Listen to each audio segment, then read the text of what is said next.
Alors, ce soir, Parashat Shoftim, pour toutes les personnes qui nous entendent, vous savez que ce Shabbat, c'est une grande hiloula pour nous, pour notre cours particulièrement.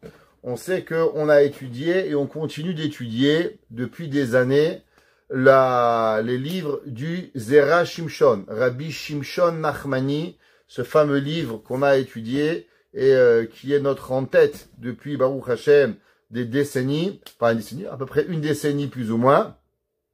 Et la hiloula de ce tzaddik, il est Shabbat. Donc vendredi soir, au moment où vous allumez les bougies de Shabbat, allumez aussi une bougie pour Rabbi Shimshon Nachmani. Priez les prières spécialement pour vos enfants, parce qu'il avait promis que toute personne qui étudierait ses livres, alors il aura beaucoup de joie avec ses enfants. Alors prenez une petite bougie, allumez pour l'élévation de son âme. Toutes les personnes au cours qui avaient commencé avec nous il y a 3 ans, vous vous rappelez dans le Tehilim, on avait donné à chacun un livre de Tehilim pour pouvoir commencer. Donc on est attaché à ce saint, à ce tzaddik, qui était un rabbin italien. Donc allumez tous une bougie, les Ilun Nishmato, et je suis sûr, les heures et les années d'études seront pour vous un mérite pour qu'ils puissent vous aider. Dans la paracha de cette semaine, il y a une mitzvah dans la Torah qui est pratiquement inconnue. Pratiquement. Si vous voulez demander à peut-être 10 rabbins, je vous le dis, il y en a peut-être 8 qui vont pas le savoir. Alors, ce soir, je vais vous découvrir un nouvel aspect de la Torah qui est magnifique. Pendant cet écrit. C'est une mitzvah qu'aujourd'hui, personne ne peut faire. C'est une des seules mitzvot, pratiquement, qui ne pourra se faire que bientôt à la venue du Mashiach. Mais aujourd'hui, on ne peut pas la faire parce qu'elle n'est pas dans notre possibilité de faire. Et même si on voudrait la faire, elle nous est dans l'incapacité de faire. Avant d'expliquer la mitzvah, laissez-moi vous expliquer une préface. Vous savez que dans la Torah, il y a des lois. Alors, on va pas rentrer ici dans les débats, le comment, le pourquoi. On va d'abord expliquer. D'après la Torah, un homme qui tue. Par exemple, monsieur A prend une épée, il court derrière monsieur B, il veut tuer monsieur B. 2 témoins lui disent, monsieur A, c'est interdit de tuer, faut pas tuer, la Torah elle interdit de tuer. Et lui dit, moi, je m'en fous. On l'a averti. On lui a dit de pas tuer. Il y a 2 témoins qui le voient. Il prend une épée, un couteau, un pistolet, ce que vous voulez, une matraque. Il tue quelqu'un. Il est coupable de mort. La Torah nous dit, il va être puni. On va le décapiter. Punissable de mort. Ok? Ça, c'est d'après la Torah. Maintenant, qu'est-ce qui se passe si quelqu'un, il était sur une échelle, il descend de l'échelle, et en descendant de l'échelle, elle se casse et il tue quelqu'un. Il tue quelqu'un par inadvertance. Alors, dans le monde laïque, on appelle ça meurtre au 2e degré, au 3e degré. Il a rien fait de mal. Le gars, il a haïssé personne. Il était gentil, il était mignon. Il se connaissait même pas. Et monsieur, il a tué quelqu'un. D'après la loi, il n'est pas punissable de rien. D'après la Torah, il est oui punissable. De quoi il est punissable ce monsieur? Il doit aller en exil. Alors qu'est-ce que c'était l'exil? Il y avait dans le peuple juif 48 villes d'exil. Ce qu'on appelait les 6 villes de refuge et les 42 villes des Lévi'im où l'homme qui avait tué par inadvertance, il devait courir dans une de ces villes et devait rester là-bas jusqu'à la mort du Kohen. Si par volonté ou par mégarde, il sortait de la ville et avant que le Kohen Gadol, le grand Kohen, le grand prêtre, y sortait, alors la famille de la personne qui a été tuée avait le droit de tuer ce monsieur. Donc j'explique. Monsieur A, il descend d'une échelle. Monsieur B, il passe sous l'échelle. L'échelle se casse. Monsieur A tue monsieur B. Monsieur A doit se sauver dans la ville de refuge. Et il doit rester là-bas jusqu'à la mort du Kohen. Dès que le Kohen il est mort, il peut rentrer à la maison. Avant cela, s'il sort, le frère, le père, le fils, n'importe qui de la famille de la personne qui a été tuée a le droit de tuer monsieur A et il ne sera pas puni. Ce qu'on appelle le vengeur. Goël Adam, la Torah te dit, t'as tué, sauve-toi. En un mot, apprends à courir et sauve-toi très rapidement. Où est-ce qu'elles étaient, ces villes de refuge? Alors, vous savez, quand on a conquis Israël, il y a eu, la conquête d'Israël s'est passée en deux parties. La première partie, quand on est arrivé dans le désert à la fin des 40 ans, on a conquis l'extérieur et en dehors d'Israël, les terres de Og Melech HaBashan, du géant de Sichon Melech HaEmori, ce qu'on appelle l'autre côté du Jourdain. À l'extérieur du Jourdain, on a conquis ces terres. Après, il y avait deux tribus et demie, tribu de Réhouven, tribu de Gad, et la demi-tribu de Shevet HaMenaché, qui ont dit à Moshe Rabbeinu, regarde, on a beaucoup d'argent, on a beaucoup de moutons, on voudrait garder ces terres-là, et on voudrait pas rentrer en Eretz Israël. Moshe Rabbeinu leur a dit, si vous allez avec vos frères faire la guerre en Israël, alors je vous donne ces terrains. Moshe Rabbeinu va mourir, Yehoshua, son élève, va prendre la place, et ils vont conquérir Israël pendant 14 ans. Pendant 14 ans, Yehoshua va conquérir la terre d'Israël. Il va pas tout conquérir, en grande majorité. Après, par la suite, il va y avoir la tribu de Shimon et la tribu de Yehuda qui vont continuer les guerres pour conquérir Eretz Israël. Et la fin de la conquête va vraiment être terminée à l'époque du roi David. En tout, ça va prendre 400 ans. 400 ans de conquête pour conquérir tout Israël. C'est juste que vous sachiez un petit peu, on n'est pas des barbares et on tue pas les gens comme ça. On leur a donné des chances. Ça a pris 400 ans jusqu'à ce que le roi David soit roi pour conquérir tout Israël. Donc en Israël, il y avait l'autre côté du Jourdain, où il y avait 2 tribus et demie, et il y avait dans Israël 9 tribus et demie. Du fait que les 2 tribus et demie, ils n'ont pas voulu rentrer en Israël, au moment où on va être exilé au temps de Nebuchadnezzar, Nabucodonosor, à la fin du premier temple, les premières tribus à être exilées va être les 2 tribus et demie, Gad, Réhouven et demi de la chevette de Ménaché. Maintenant, on avait une mitzvah d'avoir 6 villes de refuge. Où est-ce qu'il y avait ces 6 villes de refuge? En dehors d'Israël, il y avait 3 villes de refuge. Dans Israël, il y avait 3 villes de refuge. Les 3 villes de refuge doivent être doivent être à distance égale d'en haut, d'en bas, de chaque côté. On doit être dans tous les moyens. Il y a une mitzvah que dès que vous arriviez à un carrefour en Israël, ville de refuge. Pourquoi? De façon que si un homme, il avait tué quelqu'un, il n'allait pas perdre le temps. Dis-moi, où est la ville de refuge? Dis pourquoi? T'as tué quelqu'un? Oui, j'ai tué monsieur Bouzaglo. Ah, mon père, craque, il va le tuer. Alors, pour pas mettre la vie des gens en danger, il devait être à chaque endroit, à chaque carrefour, chaque autoroute, une des villes de refuge pour pouvoir y aller. Donc, il y avait 6 villes de refuge. La Torah, cette semaine, elle nous donne une mitzvah. C'est quoi la mitzvah? La Torah dit comme ça. Je vous lis les versets. Ve'im yachiv Hashem elokecha et gevulecha. Quand Dieu, il va agrandir tes limites. Ça veut dire, aujourd'hui, il y a Israël. Il y avait Israël qu'on a reçu avec Yehoshua, qu'on a pris plus tard avec les chevets, les tribus. Après, il y a eu Israël de David Améler. La Torah nous dit, il va arriver un temps où Israël va être encore plus grande. Ve'im yachiv Hashem elokecha et gevulecha. Ka'asher nishba ala avotecha. Comme ce que Dieu, il a promis à tes pères. Venatan lecha et kol haaretz asher diber atet avotecha. Il va te donner toutes les terres, on ne sait pas de quoi on parle, que il a promis à tes ancêtres, à tes aïeux. Ki tishpor et kol ha-mitzvot haele. Quand tu vas garder toutes les mitzvot, la sota. Asher anochi metzavecha hayom, que je te donne aujourd'hui, le ahavat Hashem elokecha, d'aimer Dieu, la lechet bidrachav, d'aller dans ses chemins, ouais, kol hayamim toute ta vie. Veyasafta lecha od shalosh harim. Et tu rajouteras 3 villes, à la shlosha. Velo yishaper damnaki. Et on pourra plus tuer personne. Bekerev artsecha. Dit Rashi. C'est quoi ça qu'on rajoutera 3 villes? De quoi on parle? Alors, c'est ça que je vous ai dit. Cette mitzvah qui est ramenée dans Rashi et qui est aussi ramenée dans le Maïmonide.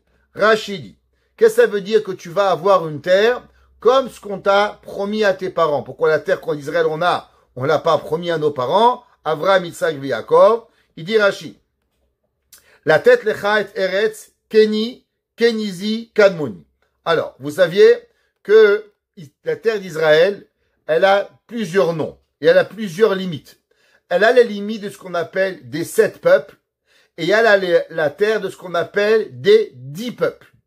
Alors, quand nous on est rentré en Eretz Israël, on a conquis les peuples seulement de 7 peuples. Israël, comme vous le voyez, qui est depuis l'Euphrate, jusqu'en bas, c'est seulement la terre de 7 peuples. Alors la Torah nous dit que quand on va arriver à un moment, alors on va conquérir encore 3 peuples. C'est quoi les 3 peuples? Keni, Kenizi, Kadmoni.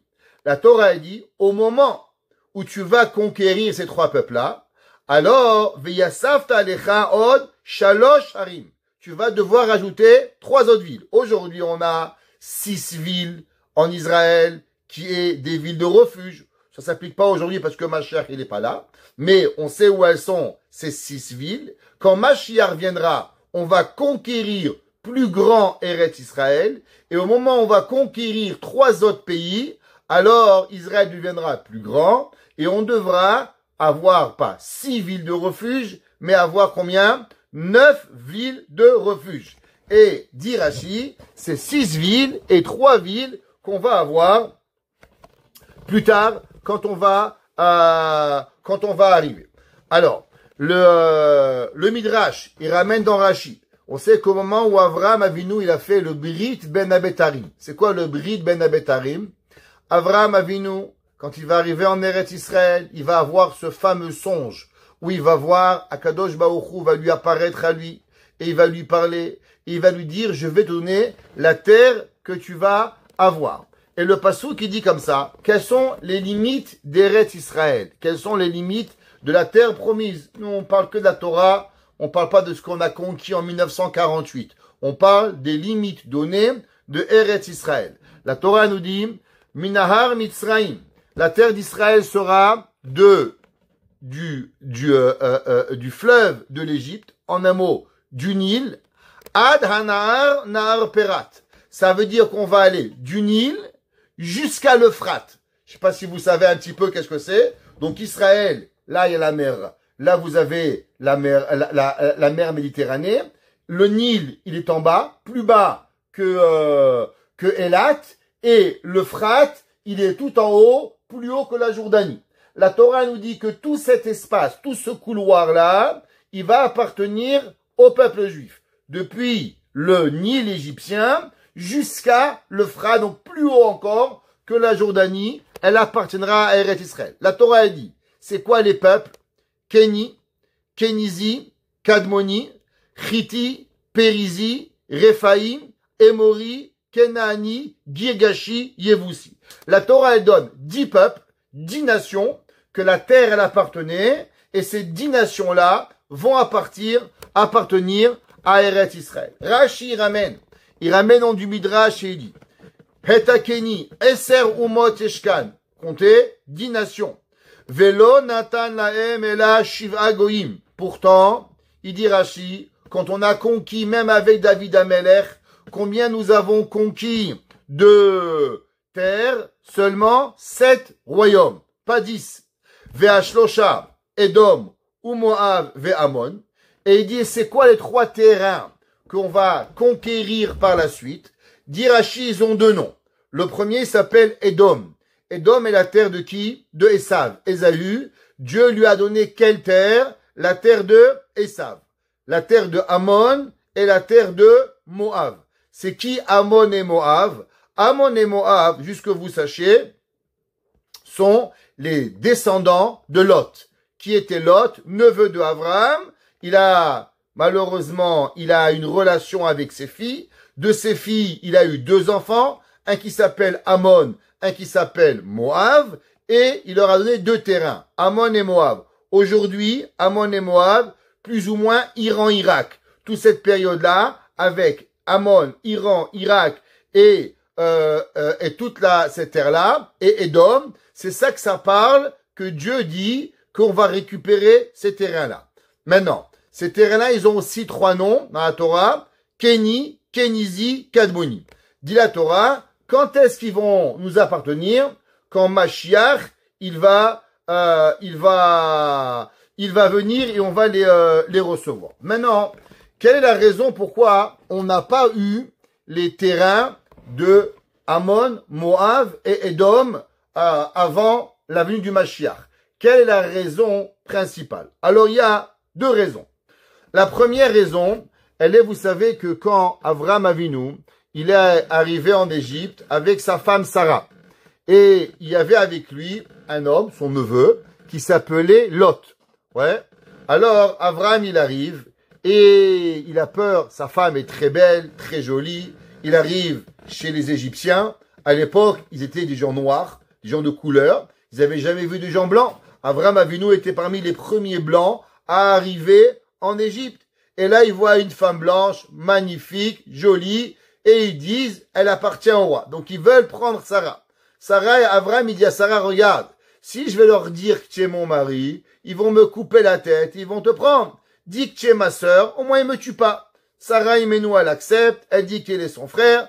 Là, Paro, il est puni, il n'est pas capable, il va recevoir les 10 plaies durant, il va rendre à Avraham Avinu sa femme, et il va recevoir des cadeaux, et il va partir. Pourtant, il y avait un homme qui aimait beaucoup l'argent, qui était Lot. On sait que dans l'histoire plus tard, Lot, il va tellement aimer l'argent qu'il va quitter Avraham Avinu et il va aller s'installer à Sédom. Qui était Sédom? Sédom était la pire des crapules qui existaient. Des gens voleurs, tueurs, qui n'avaient aucune loi. Juste pour vous raconter une petite histoire de qui étaient les gens de Sédom. Chachamim nous dit, c'est marqué dans le Midrash, et c'est marqué, il y a une allusion à la Torah, qu'il y avait un jour un homme, il a vu une personne qui avait pas de quoi manger. Alors à Sédom, il y avait une loi. La loi, c'est on n'a pas le droit d'aider personne. Interdiction. Pas le droit de charité, pas le droit d'aider les gens, pas le droit de faire aucun bien. Celui qui fait du bien, qu'est-ce qu'on lui fait? On le tue. Il y avait cet homme-là, il a eu le cœur un petit peu, il a aidé, il a nourri. Quand il a nourri, on a pris sa femme, on l'a badigeonnée de miel, on l'a laissée au soleil, et elle s'est faite piquer par les abeilles jusqu'à qu'elle en est morte. Quand il y a un homme y arrivait en ville, s'il était grand, on lui donnait un petit lit, les pieds y dépassaient, on lui coupait les pieds. S'il était petit, on lui donnait un grand lit et on tirait les pieds jusqu'à qu'on l'arrache de son corps. Et c'était ça, Sédom. Sédom, ils étaient anti-bonté, anti tout ce que l'homme peut être de bon. Il fallait être méchant, arrogant, violent et, au-dessus de tout, homosexuel. C'était la première nation homosexuelle dans le monde. Je dirais même qu'ils étaient hommes et femmes, ils marchaient à tous les mouvements, ils avaient ni flot ni loi. C'est pour ça que Dieu, il va tuer, il va se débarrasser de Sédom et Amora, qui étaient 5 pays, 5 villes, qui est aujourd'hui sous la mer morte. La mer morte, dessous la mer morte, c'est là-bas qu'étaient les Sédom et Amora. Lot, il venait, il avait comme oncle Avraham Avinu.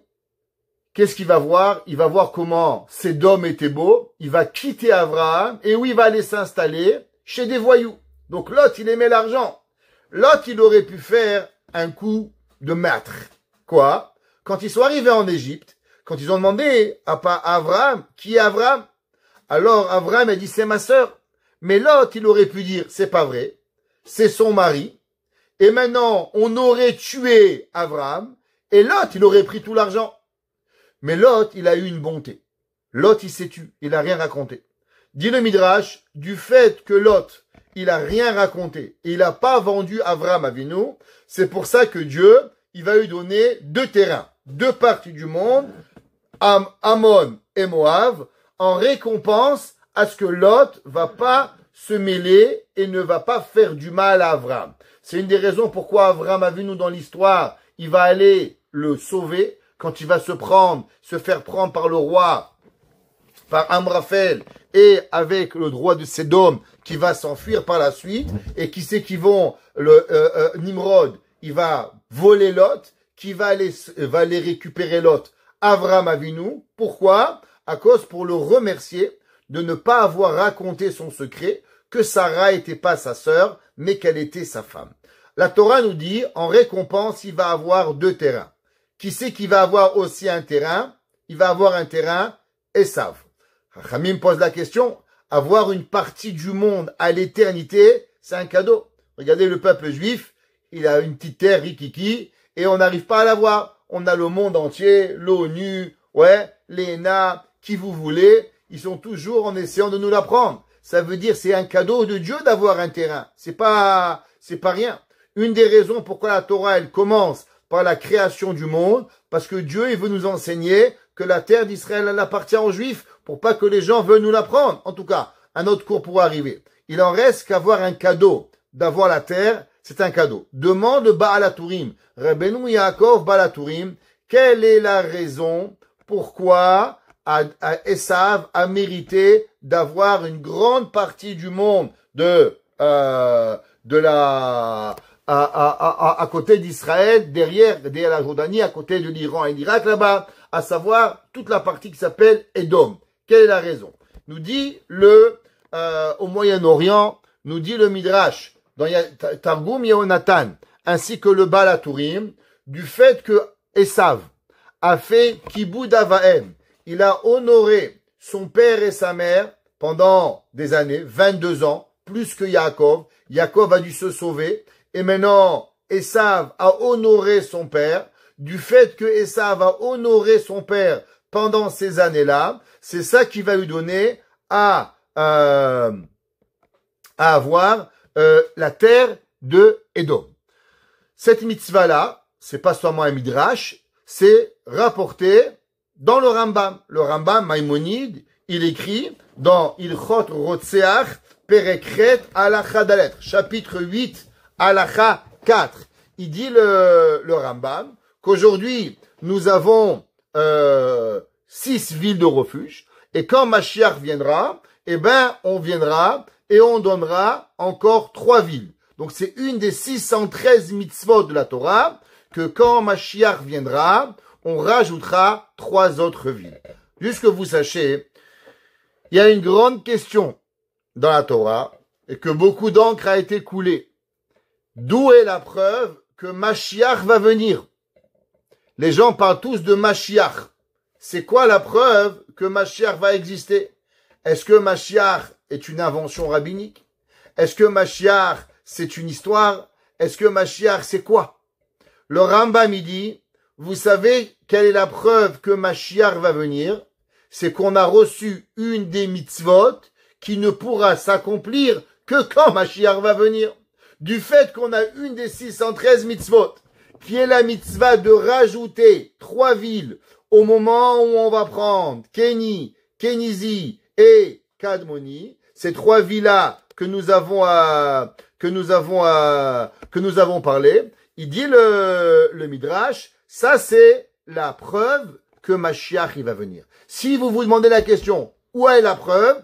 La paracha de cette semaine, elle est une des preuves que Mashiach il va venir. Et le Rambam, il écrit dans le chapitre 11, le dernier chapitre que le Rambam il a écrit, s'appelle les lois des rois. Quand le Mashiach il écrit, et le Rambam là-bas, il ramène, qu'est-ce que Mashiach il va faire? Il va ramener tout Israël. Et le Rambam il dit que tout celui qui ne croit pas à la venue du Mashiach, ou tout celui qui n'attend pas à la venue du Mashiach, faut l'attendre.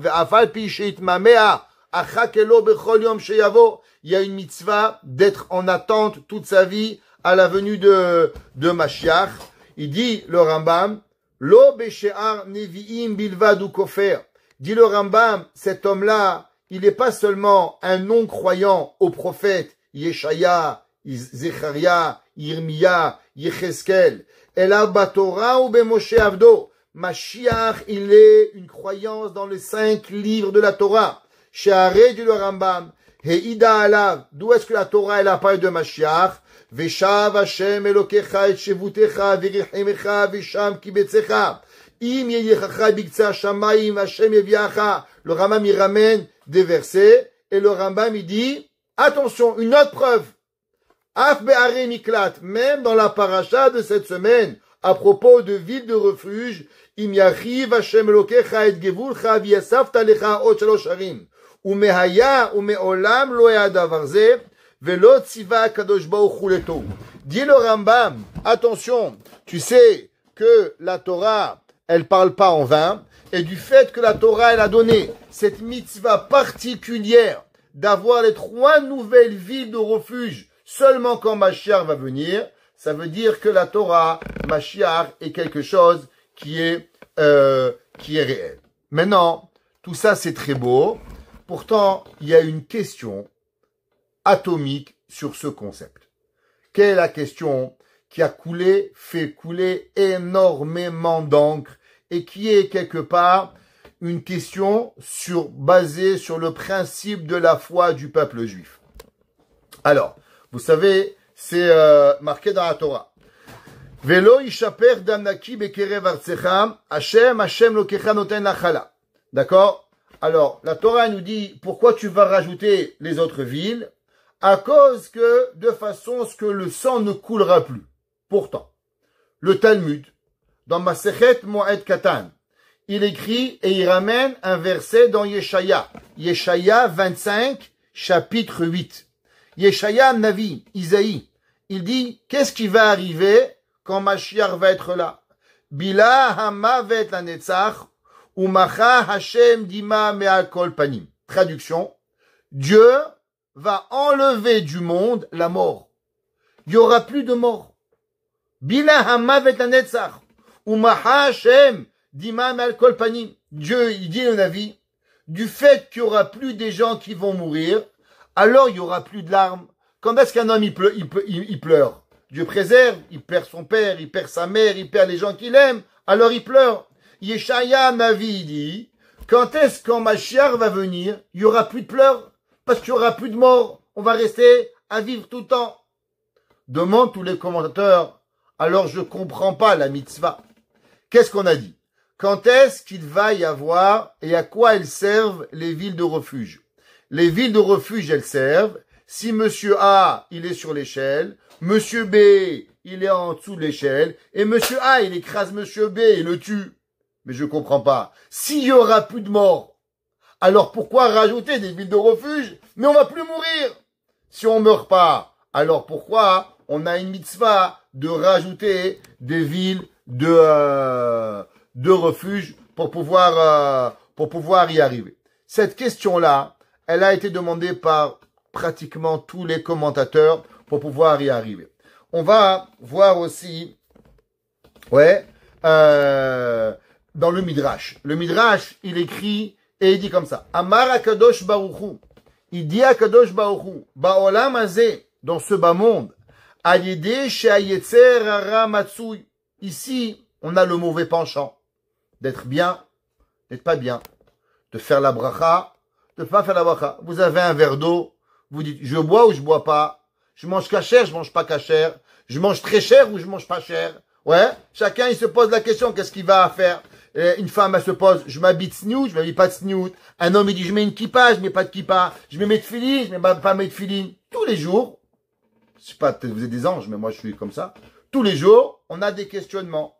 Tous les jours, on se pose des yetzerara et on a des mauvais penchants qui nous disent, fais pas, et ainsi de X, Y, Z pour pouvoir le faire.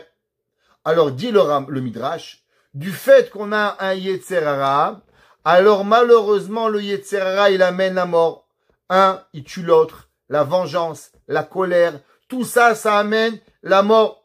Aval et atid lavo, dit le Midrash. Mais à la fin des temps, ani oker yetzerara, Dieu il dit, à la fin des temps, je vais enlever les mauvais penchants. Ve'en mitaba olam, et il n'y aura plus de mort dans le monde. Et du fait qu'il n'y aura plus de mort dans le monde, alors automatiquement, bila hamavet la netzach. En un mot, le Midrash il dit, qu'est-ce qui fait qu'il y a la mort dans le monde? La mort dans le monde, elle vient à cause des mauvais penchants. Les gens fautent, les gens meurent, les gens s'énervent, les gens se tuent, les gens sont jaloux, les gens se font du mal. Mais quand il y aura plus d'Yetzerara, alors il y aura plus de mal, il y aura plus de vengeance, il y aura plus rien, on va plus mourir. Alors si on meurt pas, quelle est la raison pourquoi d'avoir avoir à arriver à avoir ces 3 villes de refuge supplémentaires?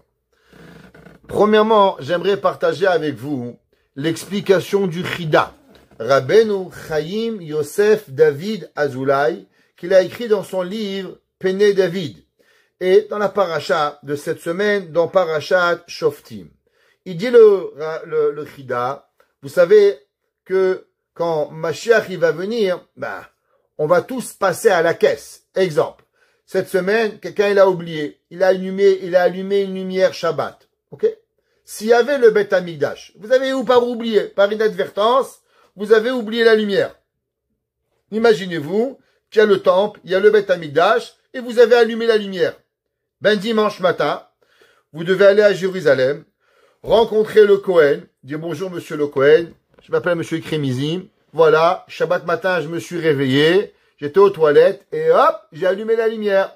Le Cohen il va dire, c'est pas grave mon fils, va dehors, va au marché, va acheter tel animal, il va me dire exactement une vache, un taureau, un bélier, un mouton, tout dépend de mon péché que j'ai fait, je vais devoir le prendre et je vais l'amener au Beth Amikdash comme korban d'expiation, korban khatat, ce qu'on appelle.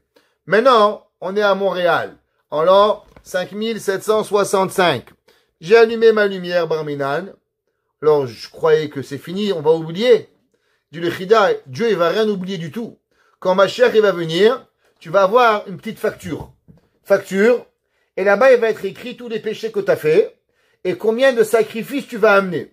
Si vous voulez comprendre qu'est-ce que c'est, si vous avez déjà fait un cruise, vous savez, ceux qui ont fait une croisière, alors dans la croisière, il y a un petit cadeau qu'on vous fait. Quand vous arrivez, on vous donne une carte. C'est magnifique. C'est la carte pour entrer dans votre chambre. Maintenant, durant tout votre séjour dans le bateau, chaque chose que vous voulez payer, vous devez utiliser cette carte. Maintenant, il n'y a rien. Vous arrivez, vous passez la carte, pas d'argent. À la fin de la croisière, vous sortez avec une facture, parce que vous remarquez pas. Vous passez la carte, un café, un coca, un whisky, un cigare, un habit, n'importe quoi. Et vous mettez sur le compte, c'est pas grave. Et à la fin du bateau, vous arrivez, madame, vous me devez $10 000. Je dis, mais madame, j'ai déjà payé la croisière. Il dit, oui, mais les frais, vous n'avez pas payé. Moi, j'étais dans un bateau avec quelqu'un, j'étais rabbin, le gars, il a dépensé $25 000, il s'est pas rendu compte. Il pleurait. À la fin du bateau, tout le monde était content, et lui, $25 000. Pareil, quand Mashiach il va venir, on va arriver, Dieu va dire imprimer tous les péchés. Des kilomètres, il va falloir tout rembourser. Combien de korban, combien de sacrifices, chaque chose qu'on a fait, on va devoir y aller. Il dit le Chida, tu sais, en 1957 ans, il y a beaucoup de gens, malheureusement, qu'est-ce qu'ils vont avoir? Ils ont tué des gens sans faire exprès. Il y a plein de monde qui ont écrasé des gens en voiture, ils n'ont pas vu, des accidents. Tous ces gens-là, quand ils vont se réveiller, tous ces morts, ces gens-là, eh ben, ils vont devoir payer leurs dettes. Et quelle est la dette? La dette d'avoir des villes de refuge. Donc, il y aura tellement de gens qui vont se réveiller, des résurrections des morts, des millions et des millions et des millions de juifs, et même je pourrais dire des milliards de juifs à travers les années et à travers le temps. Alors, on aura besoin d'espaces, de villes de refuge pour accueillir tout le monde qui va devoir rentrer dans ces villes de refuge. Et c'est pour ça qu'on a 9 villes de refuge. Le Shelah Kadosh, le Shene Luchot Aberit, le Rav Yeshayahu Horovitz. Alors, puisqu'on parle un petit peu de Mashiach, parlons de l'époque messianique. Comment va arriver l'époque messianique? Alors d'abord, vous savez déjà que l'époque messianique, elle est basée sur 2 étapes. Vous savez qu'il ne va pas avoir un Mashiach, mais il va y avoir 2 Mashiach, pour ceux qui ne savent pas. C'est quoi les 2 Mashiach? Il y a ce qu'on appelle Mashiach ben Yosef, il y a ce qu'on appelle Mashiach ben David. Alors, le premier, Mashiach ben Yosef, Ouais, on va expliquer par la suite qu'est-ce qu'il va faire. Mais d'après les écrits, il va devoir mourir.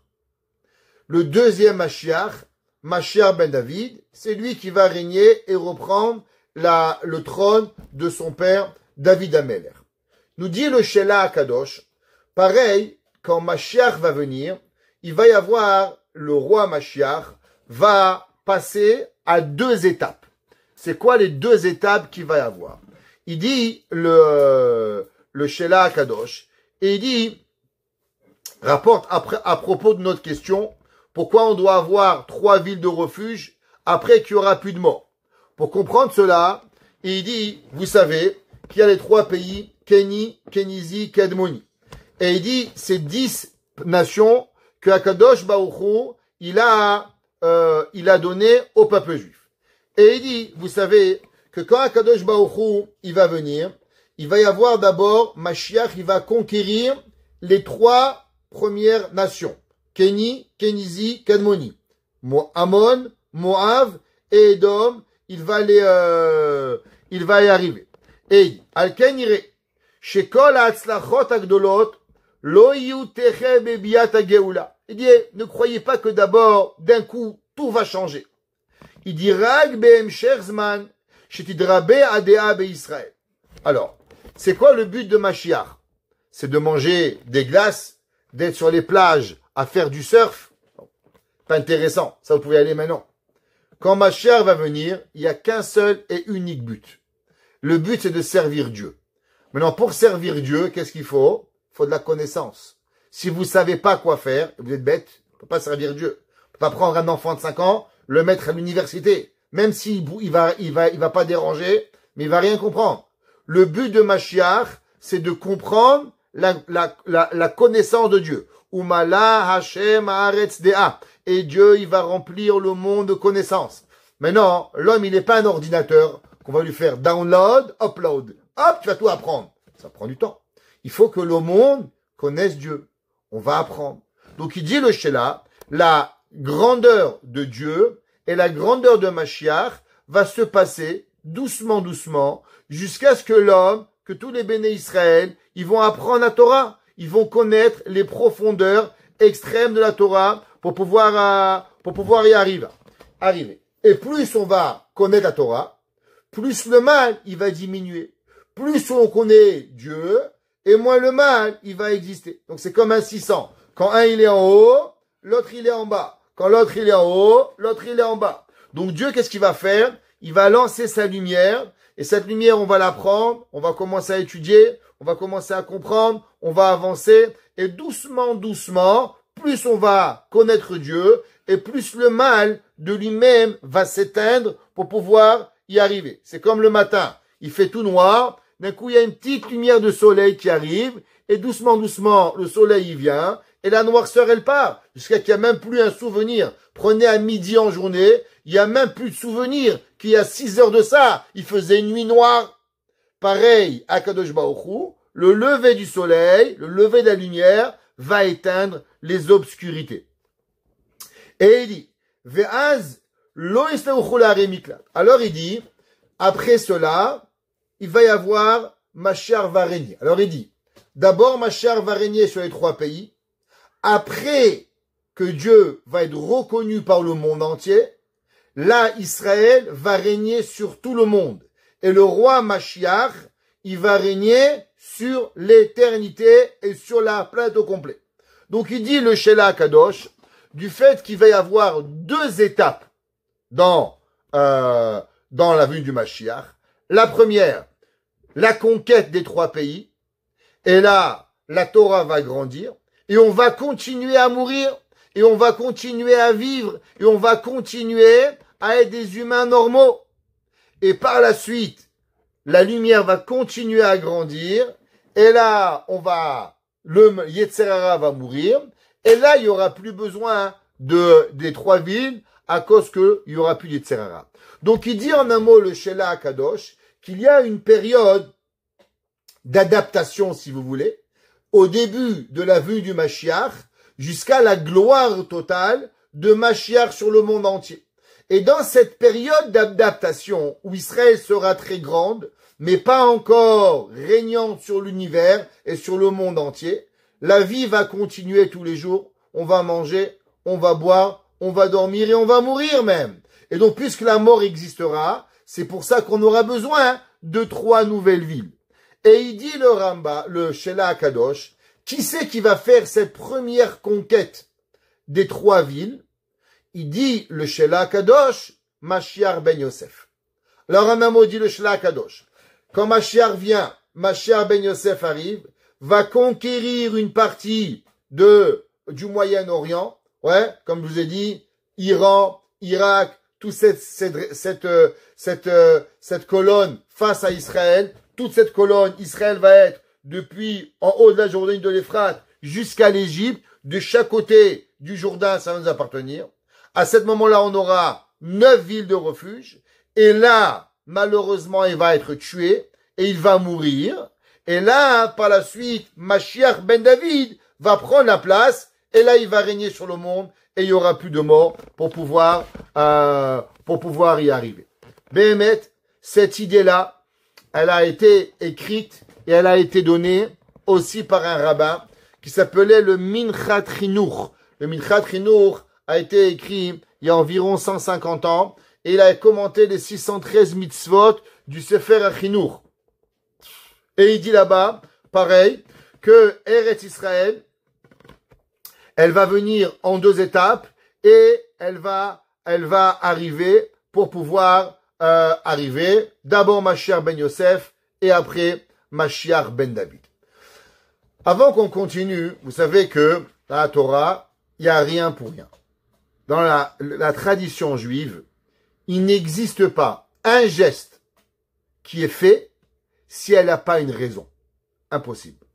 Il n'y a pas un mot qui n'a pas une grammaire si elle n'a pas une raison. Alors, très intéressant, les 3 pays qu'on va conquérir par la suite, comment ils s'appellent? Keni, Kenizi, Kadmoni. 3 pays. Quelle est la lettre avec quoi ils commencent? Ils commencent tous avec la lettre Kouf. Ceux qui connaissent un petit peu hébreu, c'est comme un demi-cercle et après un trait. La lettre Kouf. Il y a dans la Torah, nous dit le Ben Ishraï, il y a une coutume juive et tout le monde fait, en tout cas j'espère que tout le monde le fait, et pourtant on n'a pas vraiment d'explication. C'est quoi? Vous savez qu'il y a 2 fois par jour, chez les hommes au moins, une mitzvah, de sanctifier le nom de Dieu. Ça s'appelle en hébreu la Kedusha. C'est quoi la Kedusha? Quand le maître de cérémonie de prière, le Shaliach Tzibour, il répète la tfila, alors on fait la Kedusha. Nakdishar venaharitzar kenoam siar sortzar fe kodesh, kadosh, kadosh, kadosh, Adonai Tsevaot melo kol haaretz kevodo. Qu'est-ce qu'on dit?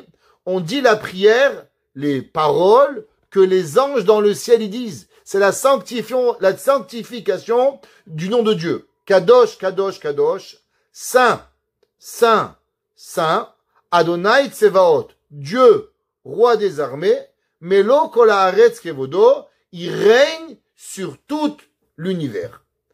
Il y a une coutume, au moment où on dit cette phrase, on sautille, on élève nos talons 3 fois. Kadosh, Kadosh, Kadosh. Donc comme si vous êtes comme ça, vous avez vos pieds par terre, à chaque fois vous dites Kadosh, vous levez vos talons. Kadosh, Kadosh, Kadosh, Adonai Tsevaot melo kol haaretz kevodo. Homme ou femme, il n'y a pas de différence. Les hommes, 2 fois par jour, Shabbat, 3 fois par jour, et à Kippour, 5 fois par jour, on va répéter Kadosh, Kadosh, Adonai Tsevaot melo kol haaretz kevodo. Nous dit le Ben Ishraï. Pourquoi on dit cette prière Kadosh, Kadosh, Kadosh, et on va élever nos talons. Et il dit le Ben Ishraï, il dit à cause que dans le mot Kadosh, elle commence avec quelle lettre? Kouf, qui est la même lettre Keni, Kenizi, Kadmoni. Pareil, Kouf et Kouf. 3 Kouf et 3 Kouf. Et il dit que nous, on élève nos pieds. Vous vous rappelez, on avait parlé de ce concept-là, qui s'appelle Po'al Dimioni. qu'on doit faire une action physique pour enclencher une action spirituelle. Si j'ai envie que Dieu, il soit bon avec moi, la bonté de Dieu, c'est pas du physique, c'est du métaphysique, c'est la spiritualité. Moi, je suis bon avec un autre humain, et en contrepartie, Akadosh Baruch Hu me redonne. Ça veut dire ce que moi je fais, physiquement, ça donne à Akadosh Baruch Hu la volonté de le faire. Ça veut dire on doit faire une action physique pour enclencher une action métaphysique qui va arriver par la suite. Dis-le Ben Ishraï. Au moment où on s'élève, qu'est-ce qu'on s'élève? C'est qu'on veut grandir. Chaque fois qu'on s'élève, c'est qu'en vérité, on prie à Dieu que Mashiach ben Yosef, il vienne et qui donne les 3 kouf, Keni, Kenizi, Kadmoni, par rapport à Kadosh, Kadosh, Kadosh. Quand il y aura 3 pays qui appartiendra à Israël, alors il y aura 3 saintetés de plus mondiales dans le monde. Et c'est pour ça qu'on dit Kadosh, Kadosh, Kadosh. Et on s'élève pour dire, s'il te plaît, à Kadosh Baruch Hu, grandis et fais grandir ta grandeur dans ce monde. Pareil, le Sefer Tzemach Tzadik du Rabbi de Vijnitz, il dit exactement pareil.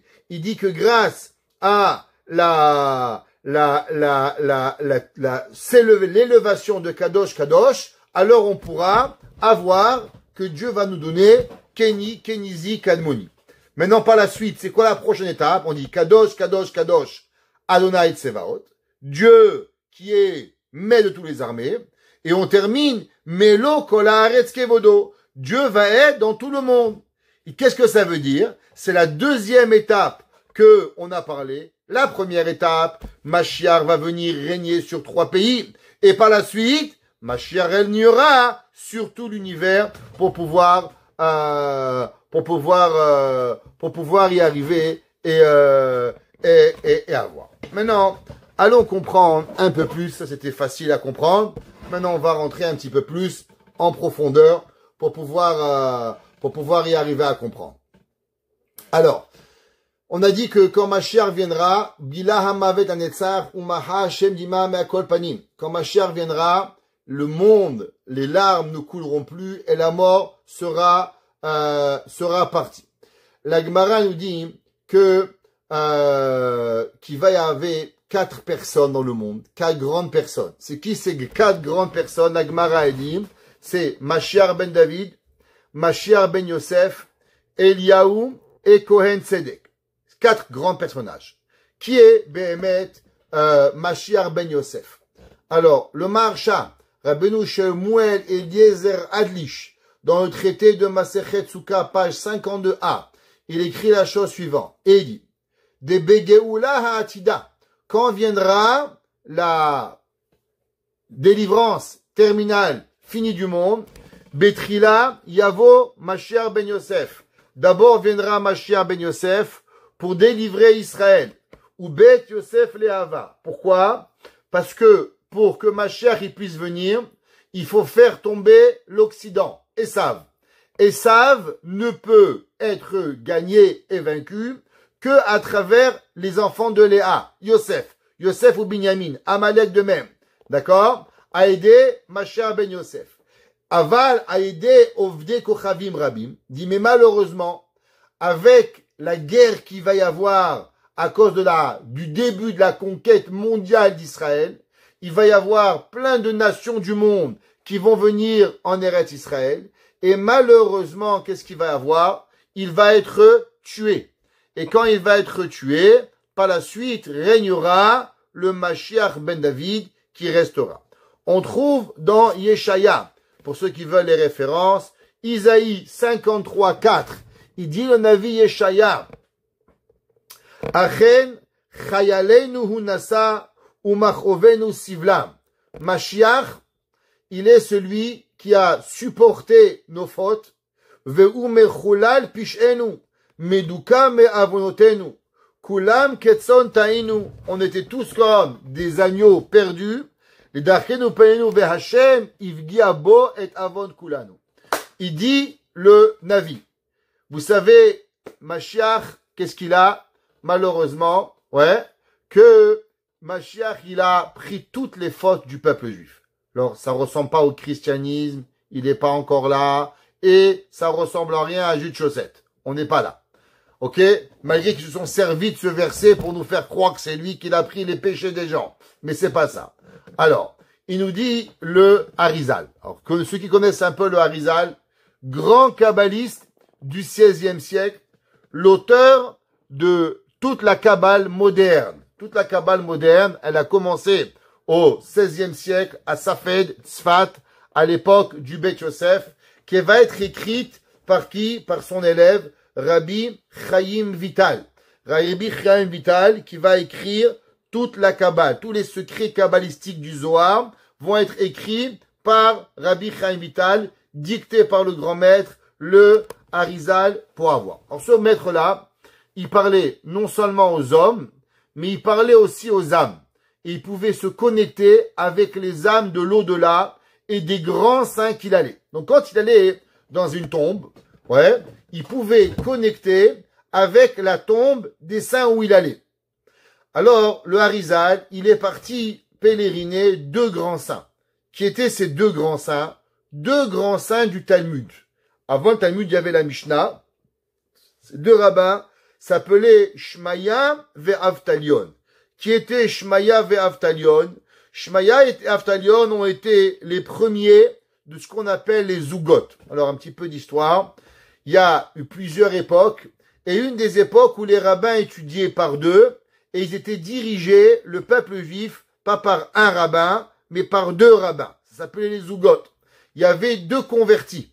Deux rabbins convertis, qui n'étaient pas juifs, qui vont se convertir au peuple juif, et qui vont devenir les plus grands rabbins du monde. Shmaya et Avtalion. Shmaya et Avtalion, ouais, ils vont diriger le peuple juif. Deux grands érudits, qui vont être deux très grands saints. Un jour, il va être Rabbi le Harizal, il va aller pèleriner la tombe de Shmaya ve Avtalion. Ouais, et il va leur dire, tu sais, Shmaya ve Avtalion vont dire au Harizal, grand maître d'Israël, tu sais, Mashiach, il risque de mourir. Et Mashiach, il est prédestiné au moment où il va arriver, malheureusement, à mourir.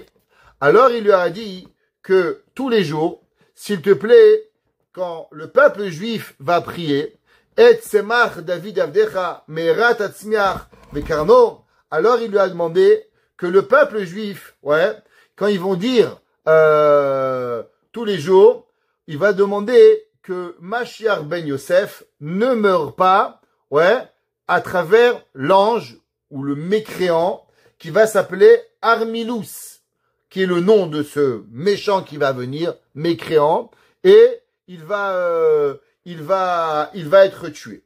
Donc, tous les jours, dans notre livre de prière, nous prions pour que Mashiach ben Yosef ne meure pas. Le Harizal, une autre fois, il était avec ses élèves, encore chez Shmaya ve Avtalion, et il leur a dit comme ça. Il leur a dit, écoutez, à chaque fois que vous allez prier, ouais, Bemila David Avdecha Meherat Atzmiach, à chaque fois qu'on prie de David Avdecha, on doit prier que Mashiach ben Yosef, il meurt pas. Et Veunikra qui c'est David Avdecha. Et il a dit le Harizal, ça c'est le secret dans Teilim 21. Teilim 21.5, c'est marqué Chaim She'al Mimecha. La vie, j'ai demandé de toi. Qu'est-ce que ça veut dire la vie, j'ai demandé de toi? Il dit le Harizal que tous les jours, le peuple juif, depuis 2000 ans à peu près, nous prions pour que Mashiach ben Yosef, quand il vienne, il ne meure pas. Et le Harizal, il leur a dit que, s'il vous plaît, faites attention de prier. Et le Rabbi Chaim Vital, il dit, et nous, on n'a pas compris. On n'a pas compris. Et il dit pourquoi? Il dit parce que vous savez que le Harizal est mort très jeune. 32 ans, 38 ans. Pourquoi? Parce qu'il avait l'âme de Mashiach ben Yosef. Et en vérité, Rabbi Chaim Vital, il a dit que quand le Harizal lui aura demandé de prier pour qui il voulait qu'il prie? Pour lui. Que s'il avait mérité que les élèves avaient prié, alors le Harizal serait pas mort et il aurait pu amener la Géoula, amener la délivrance. Mais malheureusement, ouais, c'est pas arrivé. Comme ça qu'il a écrit Béhémet, Rabbi Nathan Shapira. Il a dit que vous savez que le Harizal aurait pu arriver et devenir le Mashiach, mais il n'est pas venu malheureusement. Mais il a écrit quelque chose d'incroyable. Il dit que dans chaque génération, Mashiach ben Yosef, il revient en réincarnation. Et il dit que les tzadikim de la génération, ils doivent prier pour lui, pour qu'il ne meure pas. Il dit, Umeachar, shelo nimtsa shiagin alav, muchach hu be'atzmo lamut. Il dit malheureusement, si on prie pas assez fort, alors Mashiach ben Yosef, il meurt, et il doit revenir encore une fois en réincarnation. Et il dit, écoutez bien, Ve'aliede onesh amita, et du fait que chaque génération, il naît, il meurt, il naît, il meurt, il naît, il meurt, alors, mechaper alav, shelo yamut aliede oto racha. Il dit, c'est ça que ça va causer, qu'à la fin des temps, Mashiach ben Yosef, il va plus mourir. Pourquoi? Du fait qu'il est né, il est mort déjà des centaines de fois, alors automatiquement, il va pas mourir. Il y avait un rabbin qui a vécu au XVIIe siècle. Il s'appelait Rab Shimshon de Astropoli. Rab Shimshon de Astropoli, il va être tué, malheureusement, par les Cosaques, et il va être décapité d'une mort atroce. Lui, il a dit sur lui, on avait déjà fait un cours de lui, vous vous rappelez, où il avait dit qu'il était le Gilgoul de Shimshon. Shimshon le fort, qui a été tué par les Pélishtim, et qui va être crevé les yeux, et après, malheureusement, il va pousser Samson et Dalila, il va faire tomber le palais, où il va tuer 10 000 Philistins à son époque. Il va revenir en réincarnation dans Rab Shimshon de Astropoli, et c'est pour ça que tous les livres de Rab Shimshon de Astropoli, ils sont des livres basés sur le nom de Shimshon qui est arrivé. D'accord? Maintenant, c'est marqué dans les livres et dans les tzadikim, entre autres dans le Chosé de Lublin. Le Chosé de Lublin, il écrit, qui était le Chosé de Lublin, le rabbin, 3e génération de la Chassidoute. Le Chosé de Lublin, ouais, qui était entre autres l'élève de Rabbi Elimelech de Lizinsk. D'accord? Fameux Rabbi Elimelech qu'on ramène à chaque cours. Son élève, il s'appelait le Chosé de Lublin. Et il dit comme ça. Malgré que dans les écrits, c'est écrit que Mashiach ben Yosef va mourir. Et il dit, Vechen Mashiach ben Ephraim yavo les Kabet Israël le Eret Israël. Qu'à la fin des temps, Mashiach ben Yosef va venir rassembler tous les Juifs pour pouvoir les amener en Eret Israël. Qui n'irait shelo yehareg. Il dit, pourquoi?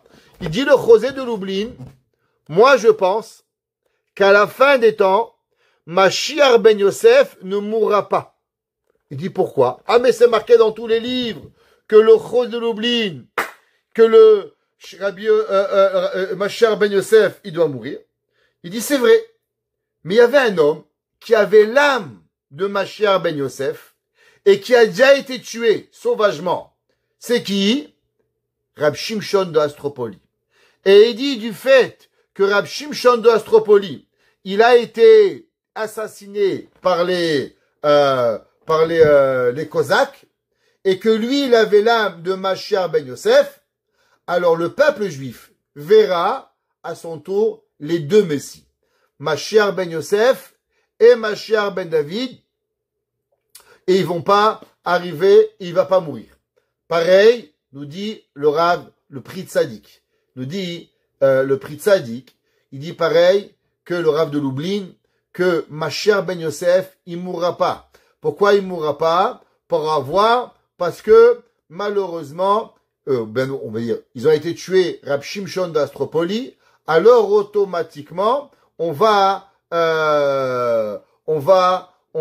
avoir Mashiach ben Yosef va vivre. Alors maintenant, on va reprendre cette idée-là. Une idée très profonde. Mashiach ben Yosef, ça fait 2000 ans qu'il essaye de venir. Et comme il essaye de venir, il n'arrive pas. Pourquoi? Parce que nous, on prie pas pour lui. Alors, du fait que l'on prie pas pour lui, alors il meurt. Alors, les livres de Kabbalah, ils disent la chose suivante. Vous savez pourquoi il va y avoir besoin de 3 villes supplémentaires de villes de refuge? C'est quoi une ville de refuge? Une ville de refuge, c'est une ville pour une personne qui a tué sans faire exprès. Alors, qu'est-ce que ça veut dire tuer sans faire exprès? Il y a, comme je vous ai expliqué, tomber de l'échelle, rouler en voiture la nuit, et un gars il traverse, vous l'avez pas vu, Dieu préserve. Mais d'après la Kabbale, il y a une autre façon. Comment? Chaque juif qui aura pas prié toute sa vie, que Mashiach ben Yosef ne meure pas, et donc, à cause de ses non-prières, Mashiach ben Yosef est mort, alors toute personne qui n'aura pas participé à ces prières, quand Mashiach va venir, il sera comme si qu'il avait tué quelqu'un sans faire exprès. Parce que si tous les juifs nous avions prié pour la venue de Mashiach, alors Mashiach serait pas mort. Et il dit, les livres de Kabbale, au nom du Harizal, que vous savez pourquoi on aura une 3 nouvelles villes de refuge pour mettre dans ces villes toute personne qui n'aura pas participé à la vie que Mashiach ben Yosef il aurait pu vivre et qu'il n'est pas mort. Ça veut dire que la mort, il n'y en aura pas. On ne parle pas d'une mort qui va arriver parce que Mashiach ben Yosef, quand il va se délivrer, il va se dévoiler, il ne mourra plus. Ou Bala Hashem, ou Macha Hashem Dima Mekol Panim, Bilam avec la Netzach. Mais Dieu va nous envoyer une facture. Quelle facture principale as-tu prié pour le Mashiach? Avons-nous prié pour le Messie? Avons-nous prié pour la délivrance du peuple juif?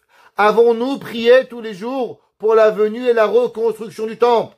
Si on prie pas 3 fois par jour, eh ben malheureusement, on peut causer la mort de Mashiach.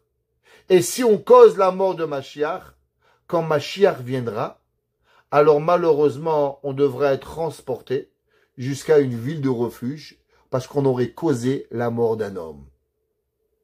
Le but dans la vie, c'est quoi? C'est de prier.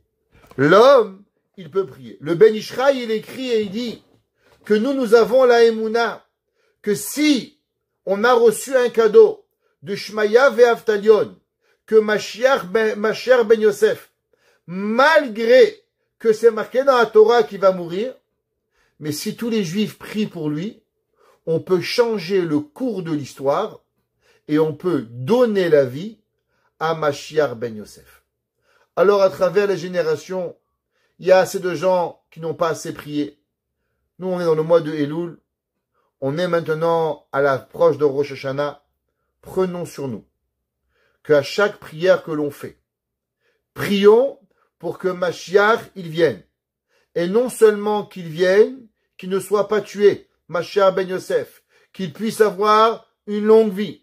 Parce que même s'il ne va pas être tué, d'après certains, il peut encore mourir. Mais nous, notre rôle, c'est ni qu'il soit tué, ni qu'il va mourir, qu'il reste en vie.